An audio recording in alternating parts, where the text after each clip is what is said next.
Buenas, bienvenidos a la segunda entrega de Matecito Universitario con su fiel amiga, compañera y servidora Luli.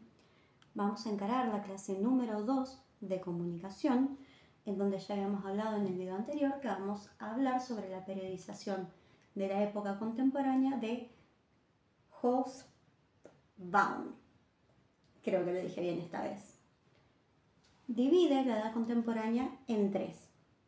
Propone el siglo XIX como un siglo largo, el siglo XX como el siglo corto,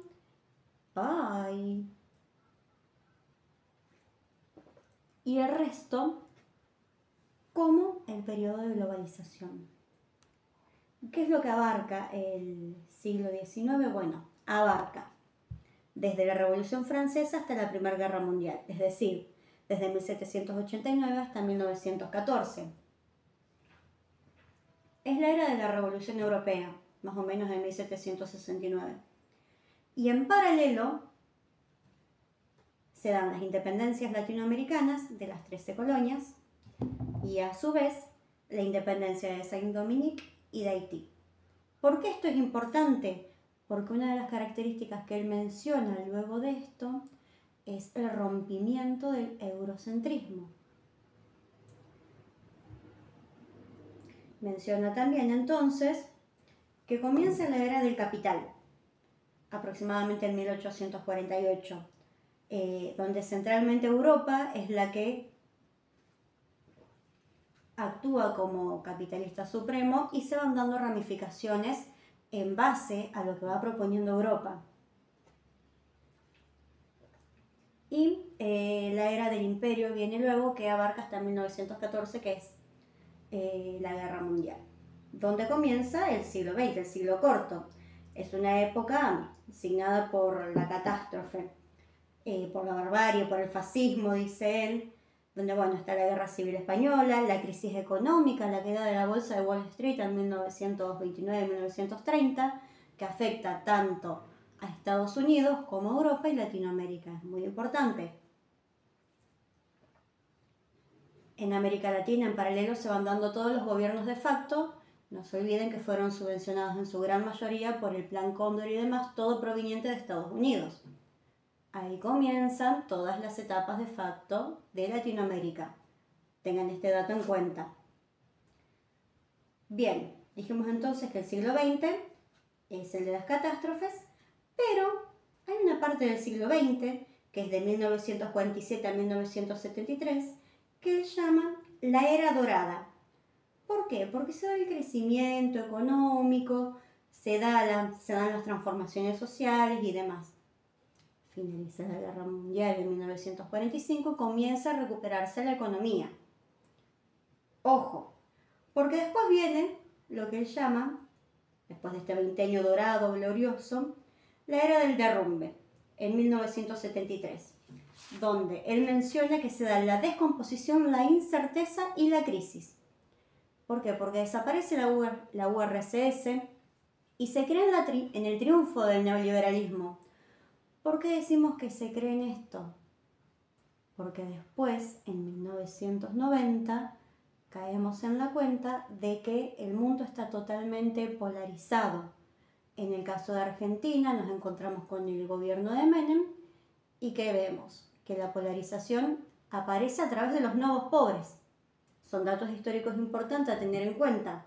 ¿Por qué? Porque las principales características del siglo XX es la desaparición del mundo eurocéntrico, la globalización, porque las guerras son mundiales, son masivas, abarcan a todo el mundo, y también lo son los avances tecnológicos y los avances en la comunicación. Es muy importante. Y la otra característica fundamental es que el individualismo es lo que domina. Después de eso hace un corte y arranca a hablar directamente de la comunicación. Nos dice, ¿qué es la comunicación? Es la habilidad de transmisión que marca el avance de las sociedades. Habíamos hablado en el video anterior que para que una sociedad avance, debe lograr comunicarse de una manera que permita establecer leyes, administraciones, consensos, etc. Entonces, hablamos de la primera etapa, que era la de la cultura ágrafa, donde la memoria se da a través de la comunicación oral y verbal.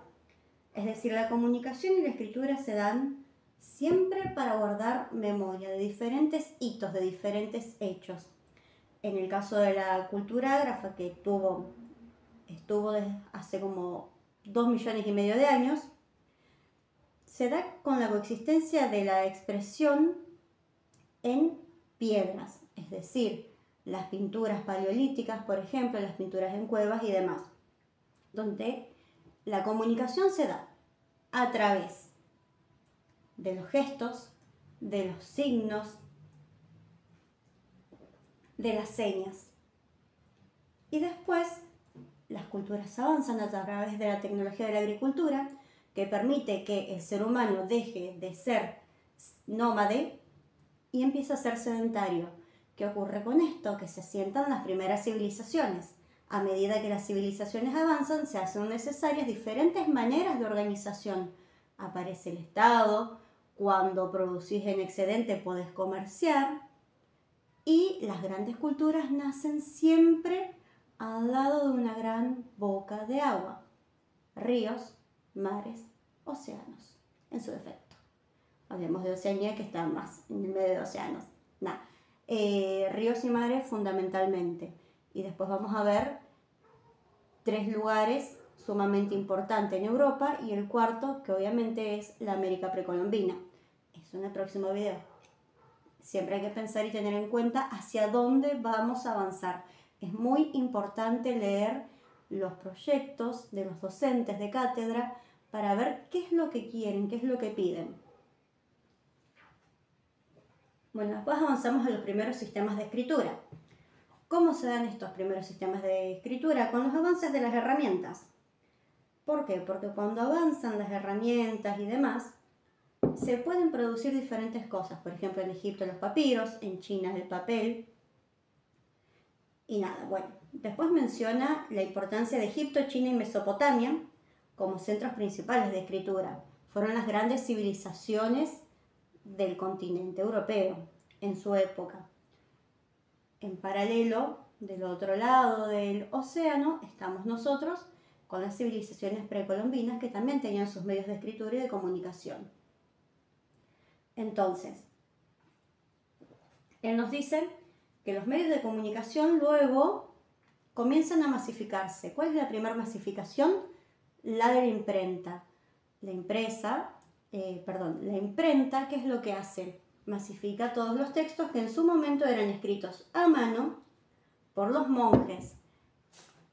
¿Qué tiene esto de importante? Que los monjes prácticamente reproducían todo en latín. La primera revolución se da con Martín Lutero,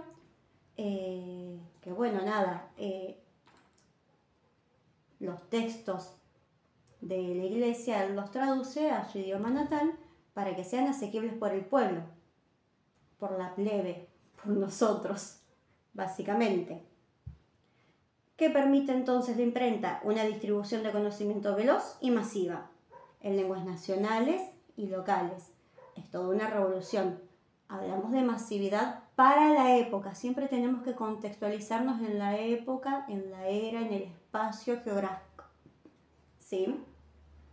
Después menciona el surgimiento del correo, del telégrafo, del código Morse, del teléfono, de la transmisión radial y de la televisión.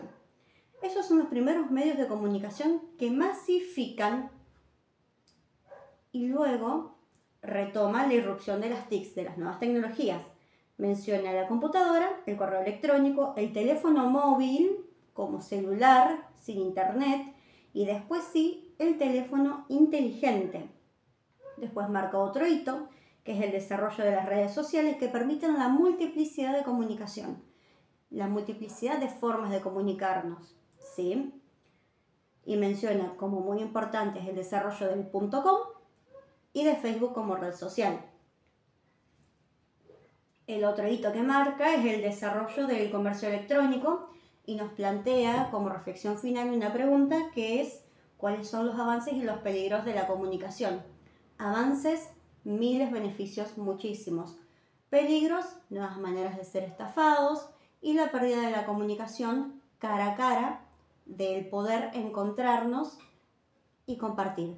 Sin embargo, uno de los avances es que nos permite este vínculo que estamos teniendo ahora, a través de un videíto, de una plataforma, poder comunicarnos y compartir la cursada y acompañarnos.